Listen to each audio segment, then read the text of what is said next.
Hi, my name is Chris Ryan. Welcome to the Forest of Arden. This is the week of the Open. So we're at Royal Birkdale contesting the Open, and we're going to find that the players this week will face some situations that they're not normally used to. We've had a couple of events before this week, so the Irish Open, the Scottish Open. A lot of them will have played in those events to try and get acclimatised and to get used to the situations that they're going to face this week. Even the golfer that comes out on top and takes the claret jug will have to face some tricky shots around the Royal Birkdale course. You can see that I am in this thick rough to the side of the 16th hole here. And this kind of rough, we are definitely going to see at Royal Birkdale. The golfers will be doing their utmost to keep out of it. But as I say, we're going to find that even the best players hit some loose shots, find themselves in this situation, and we really need to know how to deal with it. So as you can see there from that close-up, the lie is pretty poor. It's sat in this really, really thick grass. It's difficult for me to get to the back of the ball. My expectations are going to be less because I realise that I can't get the quality of strike, I can't impart any spin. I'm probably not going to be able to get the most distance, but we're going to go through a couple of things that you can do to play this.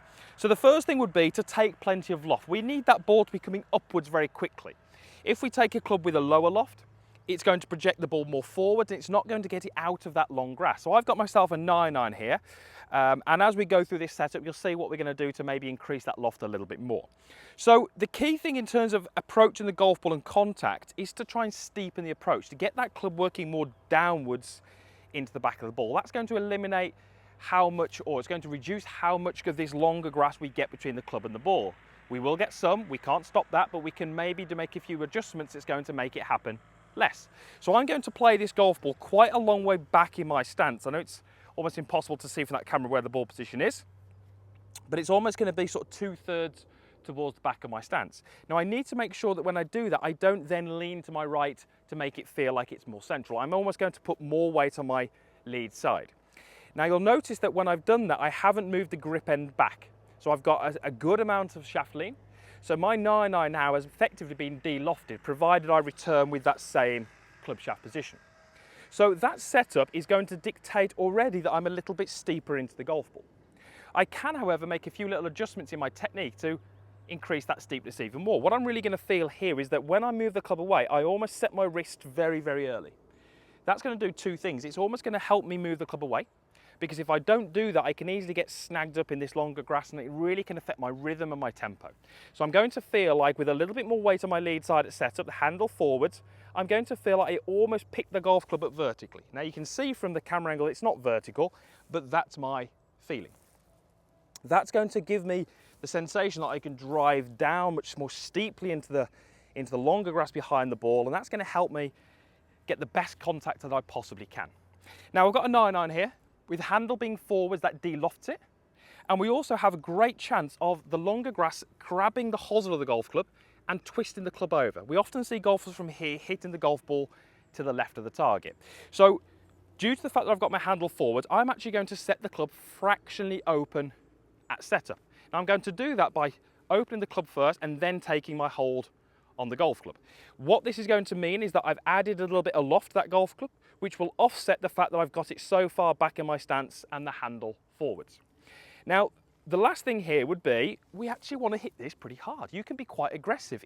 We need to get through this longer grass. It's not going to be the most finesse shot you've ever seen. It's not going to be the prettiest golf swing you've ever done, but it's going to hopefully be effective. So I'm going to go ball back, handle forwards, weight forwards. Earlier wrist set, feel like I drive down into the longer grass, and at setup, I'm going to have the club face a little bit more open. It's not a bad idea to assess the lie and try and find a situation which is near you, which is very similar, and have some practice swings to get a sensation as to what that's going to be like. Once you've had a few practice swings, you can go ahead and hit it. Now you can see the flag is just through those trees. This green is actually very well protected by water, so this is not an easy shot. I will be very happy with anything around the green from here. So ball back, weight forward, handle forwards, club face open. I'm going to feel a much steeper backswing, keeping the weight forwards, and see if I can get this ball somewhere near that green. Okay, and that has come out absolutely fantastic. It's on the right hand side of the green, I think. Yeah, that's perfect. So that was really, really good. I was happy with that. Very, very steep, removed a lot of grass, managed to get some good elevation even though I had the handle forwards, and I'll be very, very happy from that situation. So make sure you check out the guys this week in these situations, see how they play it, and if you find yourself in a situation very similar to that, you've hopefully got a few ideas on how to deal with it. So really, really good this week. Let's hope the best player comes out on top. Can't wait to see who picks up that claret jug on Sunday afternoon. Thank you very much for watching. All the usual stuff is down below. Comments box, like button, and also a link to subscribe. If you're not a subscriber to my channel, I would urge you to do so. It's absolutely free, and as I said, there's a link just below. Thank you again for watching, and we'll see you again soon.